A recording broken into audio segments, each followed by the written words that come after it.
Perfect. Yes. Hi, Anuj. Morning. I Yeah. just wanted to, connect with you and pick your brains on few questions that I have, especially when I started scaling. These are my questions that I really wanted to understand from you. That how do you actually establish a partnership and how do you scale? Because when we work in a large organization, most of the times the ecosystem is handed over, True. so the actual chance of building is not there with most of the partner managers. They just get a partner to manage. So, I want to just have this conversation with you. Correct. But to start with, I want to understand that how have you seen the ecosystem evolve? Both from AWS standpoint, when you were in AWS and now you are at Channelworks. So, how have you seen the evolution of the partner ecosystem in the last 10 years? So, one thing I would probably start with is that the ecosystem existed. Just like you said, right? There are accounts and partner accounts which are handed over to people when they join a new organization. The ecosystem somewhere or the other existed, and the reason I'm saying that it existed is that there were services companies which were already doing cloud business even before Amazon came in. So I remember, some of the companies in the early days, they when we first met, in fact, my first call to a partner in Bangalore, when we went and met them, what they said was that, we have been actually working with AWS for the last 4 years. And I was saying, as in, uh, how do you say so? So they said that, literally the day S3 came out, people started building the products or services around that, right? So in a way, they were already building something or the other on the platform. Where we started, quote unquote, building the ecosystem was to give it a more structured approach. So, a platform was there. We started saying that, okay, now let's start putting a service provider network around that, or let's start putting a ISU network around that. So that was one thing. So in a way, the ecosystem existed, but that was primarily what later on got to be known as the digital native, or born in the cloud partners. But if you look at the traditional partners, and I always think of, or I always like to visualize, and you are a visual person, so maybe we can talk about that. There are these two extremes. There is a born in the cloud partner, great in technology. They know probably more about AWS and Azure and Google and other platforms than the providers themselves. uh, and they have been building services and products around those. But they have been traditionally very technology savvy, not probably very sales savvy, not very sales heavy. And on the other extreme, there are traditional system integrators, the traditional VARs, the traditional GSIs, and so on and so forth, the consultants who have been there in the industry for decades. So if you look at these two extremes, at least, when we started building, I always used to say that, they are, both of them will start running towards each other. When I Each say other. running towards each other, running towards a common customer, because the born in the cloud partners also want to acquire customers, and the traditional partners also want to acquire customers, and they start running towards each other. Which gets to the customer early was the game, or is the game. And our goal, or the goal of the ecosystem builders, was to see what is the balance between the born in the cloud partners, what mix you want to have there, and what mix you want to have in the traditional partner ecosystem. And the way we started thinking about that was that initially, and maybe I'm probably jumping the gun a little bit, but initially you are looking at capacity building. So your goal is to look at maybe more heavy, you are more tilting more heavily towards born in the cloud, or native, digital native. Now probably I can also use AI native partners. Yes. And maybe less towards the traditional system integrators and traditional partners, because they will take some time to mature. May not be exactly the case after 10 years. We are talking about that. So that kind of was the scenario.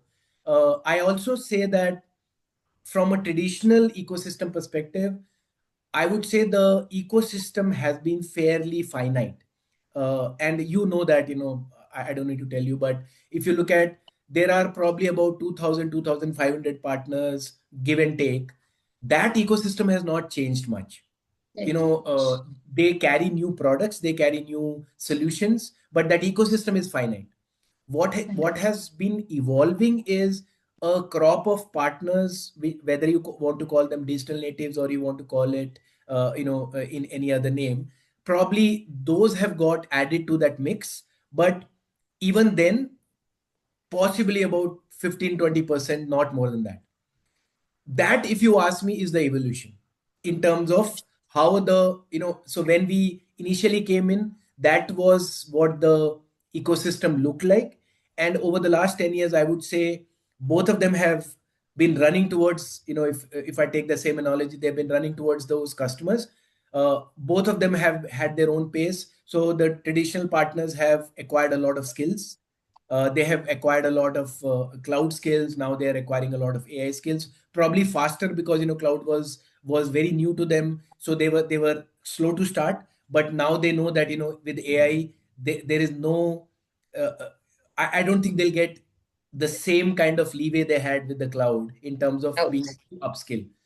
And the digital natives have also acquired sales capabilities. They, I was the other day, I was sitting with the digital one of the cloud early born in the cloud partners, and I was myself surprised to know that they have over 100 salespeople, Yes. which is not a traditional approach which some of these born in the cloud partners did, right? So that's kind of the lay of the land, if you will. Two very big takeaways for me, Anuj. And I never thought like this, and I'm going to forever carry in my head. Ecosystem exists. So it is nothing net new. Any organization coming, going, whatever, the ecosystem exists. What is Delta is maybe the 15-20% new that comes with the new tech, new age partners. Yeah, But the broad ecosystem exists. Number one. Number two, they are running towards each other. That is very, very true. And in that process, they acquire customers and they acquire each other. So absolutely. they are running towards each other is absolutely the right analogy. Now, recently, WNS got acquired Oh, absolutely. Yes. by one of the GSIs. So absolutely, they're running towards each other. So I see this day in and day out. And as it evolves, when these smaller partners are becoming bigger and some of the traditional partners really want to fast track their growth journey, they do acquire such companies. Skills come, customer base comes. So these two are absolutely. This is what I'm seeing in the market. But for me, a big mindset shift that ecosystem exists. So actually, you're not creating. Yeah, as It in is we would want to, and we would like to think that we are creators of creating, but ecosystem. that's a Yeah, myth that's a fallacy. As in it already fallacy. exists. Yeah, yeah. It exists. So now with that, I come to my second question. That suppose a new ISV is coming to a country, and as you said, ecosystem exists. How do they select partners? Like, what should they be doing to get partners onto their side? So I think the first thing is what I've always uh, told prospective ISVs who we work with, or in general, if somebody asks me, is that first define what your end customer is, because that will if you know who you are trying to serve, then you can start defining what your ideal partner profile is. Again, nothing new there, but typically in the channel parlance, what is called ideal partner profile. So who is your ideal customer? That then backtracks to who your ideal partner is. And then obviously there are a bunch of other things you need to look at, but start with who your ideal customer is, and then you can start defining who your partner is. Things like, for example, which vertical you expect to operate in. which geography you want to operate in, even within a particular country. For example, you may be BFSI heavy, which means that you are not, you would rather focus on West more initially, because you have finite resources, so you would want to focus on a particular geography to start with, and then you start looking at, okay, who are the partners who play in the same geography, in the same segment, in the same vertical, who have connects. Again, interestingly, whenever this discussion happens, I'll go back to our previous point, Neha, that there is this discussion which starts, should I work with quote unquote existing partners, traditional partners, or should I work with born in the cloud partners? And I give the same analogy that, look at, are you looking to build capacity initially?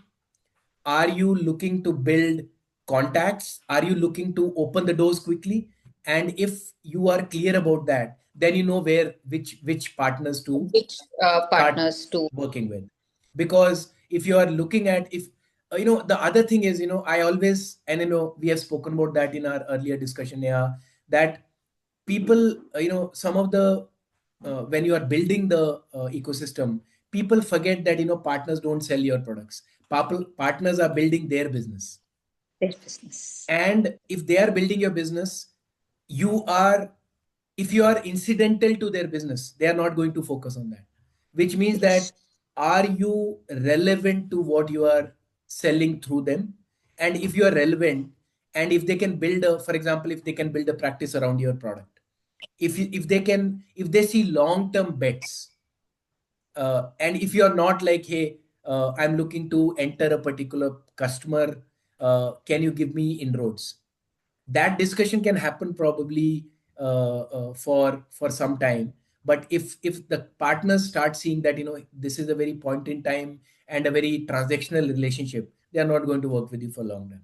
So I will again, have the same piece, that if you are building a partner, then you have to start looking at what is in it for them. Not as an, obviously it has to be, something has to be there for you there, but what is in it for the partner, and why should they work with you in term. So it could be, for example, it could be transactional, but is that transactional going to be long term play, or is it for the short term? Because you also have to share, share success in the short term, because otherwise you can't be working with a partner for 1 year and there is no success. Then the partners also stop working with you because they don't see success.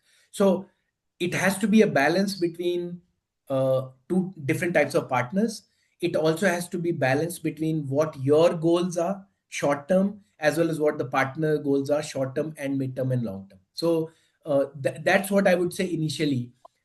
And again, if you are a big player, if you're a big global ISV, for example, the discussion has to be very different. So let's say somebody, a big global ISV is wanting to come to India.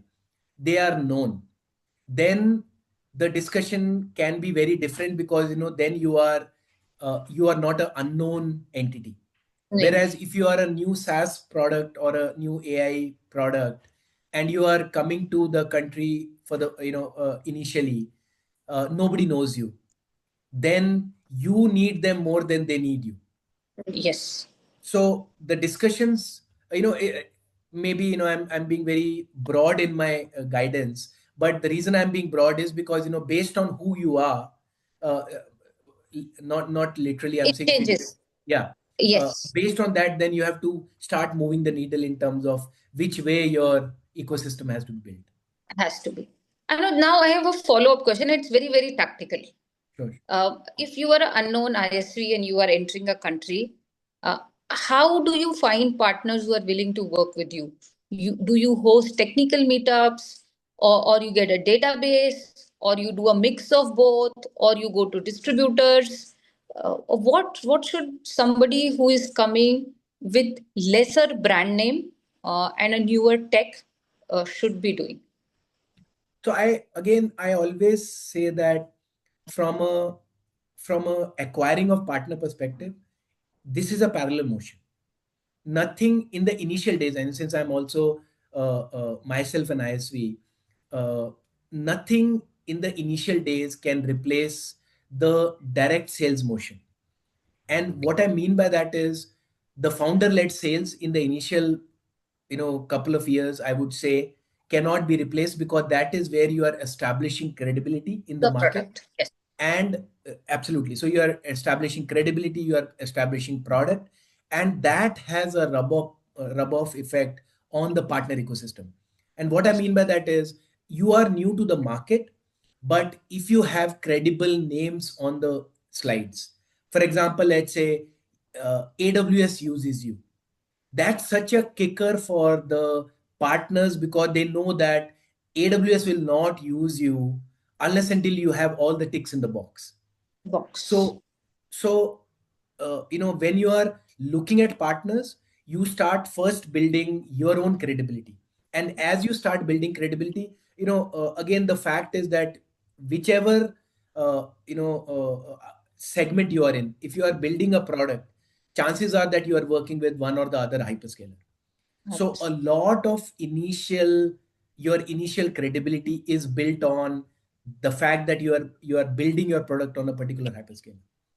And then you start looking at, if you and the chances are that you will not work with all the hyperscalers, you will work with one of them. And then as a natural progression, you start building your GTM around that hyperscalers ecosystem.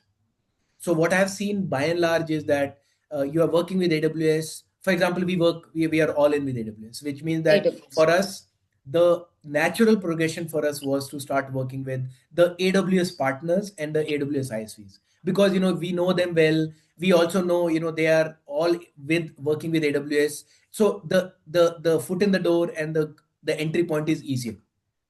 Easier. And I would say that uh, that's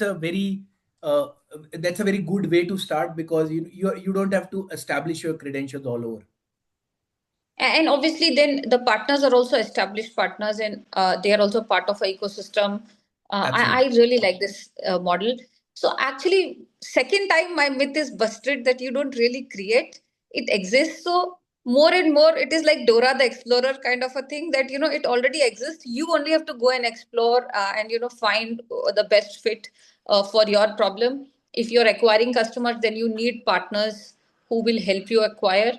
If you have acquired customers, you have capacity issue, then you need partners with very high capacity who can really deliver. If you are looking at a sales engine, then you acquire partners accordingly. If you suppose you want to service the long tail, and you want a sales engine for that. So this is very good, Anuj. Actually, you don't have to create anything. You really don't have to find. It is about leveraging. So the ecosystem actually exists, and if you are part of a ecosystem, then all the surround is your first port of call. Absolutely. And it should be naturally, because uh, as I said, you're not establishing credibilities all over again. And what I've also realized is that, I just want to also add here one more point, that a lot of times the GTM motion or the ecosystem motion, the discussions are around, hey, we are looking for partners. But there are probably today at least 7 or 8 different types of partner ecosystems. So you have to also then start drilling on what type of partner ecosystem you are talking about. For example, if your product is very transactional in nature, for example, you are working on a solution which is scaled product. It goes, like, for example, one installation is 2000 implementations in one shot, maybe like a endpoint security or something. You may want to look at a reseller ecosystem, because it is very transactional, as in you need to move fast. But you have a product which is data analytics, or which does, for example, something in the data lake space, or others. You are not going to be looking at partners who go and sell that like hotcakes, right? You need to build solutions, you need to then establish those. So there is a long gestation cycle, which means that you may have a single deal which will go on for 6 months. And that means that your reseller ecosystem possibly at this stage is not the right ecosystem. So who do you go to? And that's why your ecosystem definition has to be very, very clear that, Clear. am I chasing resellers initially? Am I chasing, hyperscalers itself as a ecosystem? Am I chasing GSIs? Am I chasing, and nothing wrong in that, but, you need to be very clear about what you want to chase. And again, I'll go back, customers first, and then you start looking at what your ideal partner profiles are.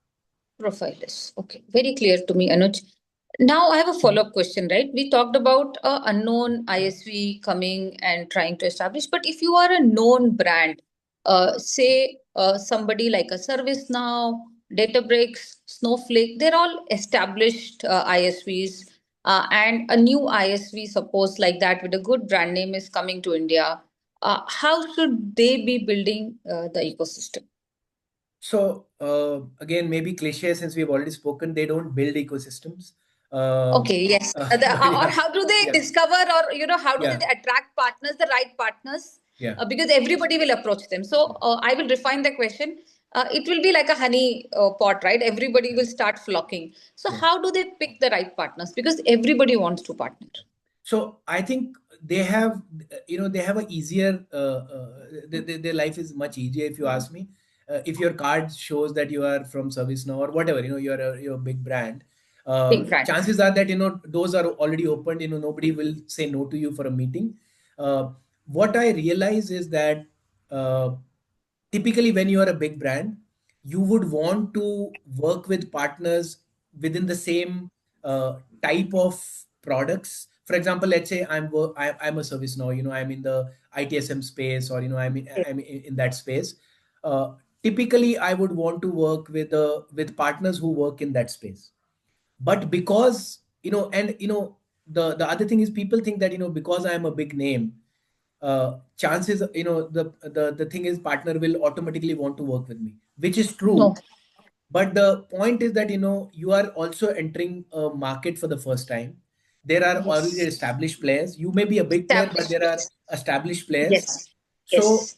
when we are building IPPs for our customers, we tell them typically that you go to a established player's gold partner or a platinum partner. Chances are that, let's say you go to a Deloitte and you say that, hey, Mr. Deloitte, I am a big global player. Do one thing tomorrow onwards, focus on me and stop focusing on your $10 million ServiceNow practice. It's Not just not happen. going to happen. Not going to happen. So if it is not going to happen, your best chances are to go to the bronze and the registered partners of a established player, because they are Okay. not as embedded, and because they are not as embedded, they don't have as much perks and privileges, and they don't get the same white glove response from the established player. So your ability or your capacity to break away those and help them build a gold practice with you are much higher than going to a Much Deloitte and asking them to break their $10 million practice. practice. Okay. And you are not going This away too much from a segment, so you are still in the ITSM play, for ITSM example, space and but you are picking up the players which are not very embedded, and then you start breaking away those slowly. perfect. That's what I This is would.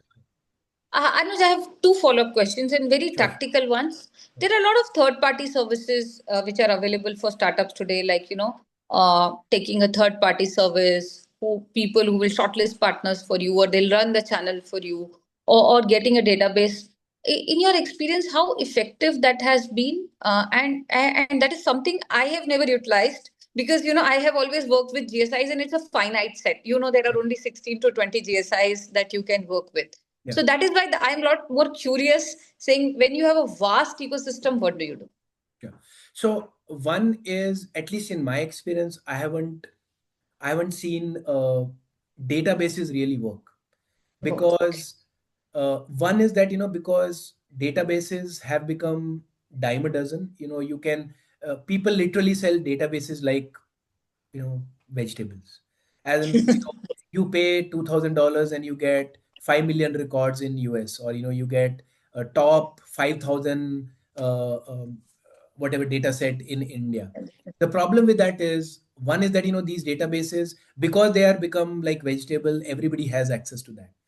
And also, the freshness of the data is up to question, because everybody has it. They get thrown around everywhere. There are very few people who clean data, dedupe their data at scale. Data. And the problem again is that, even though we talk about open ecosystems, we talk about open economies, open data sets, the fact is that, data sets are very closed.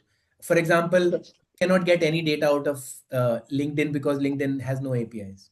You will be shocked to hear, but that's the reality. That's Now, if your professional databases are going to be closed in nature, then how do you start building clean databases, or clean databases data. which you can make sense of? So in my experience, I have seen that databases really don't work well, because uh, also, databases have traditionally been very customer centric. Very few databases are customer partner centric.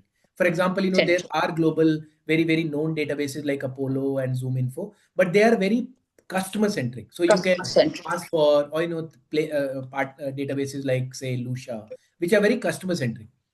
Central. Partner centric databases are almost No. impossible to find. So very difficult. um, by the way, that's why we started building Genie, because we knew that there are databases like that. But point is that partner centric databases are very Yes. also. What happens is, because, and I'll also blame our industry, I'm part of that, is that, for example, if you go to a APN, or if you go to a MPN, or if you go to a Snowflake, or any of the global players, right? For Yes. some reason, you can get a microsecond billing of a server through an API, but you can't get a partner data through an API, which means that Yes. it is very difficult to get a authentic, fresh data on a particular partner through Partner. through a system which can be automated at scale.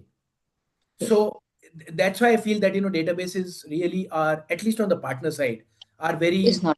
are very stale, and I wouldn't recommend people to use databases per se to do this, because you'll actually end up cleaning that database yourself after Yourself. acquiring it for a couple of $1,000s.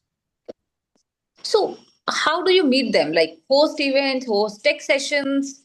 Uh, What I have seen working well is that, if your product is a technology product, uh, you know success by association, I call it that.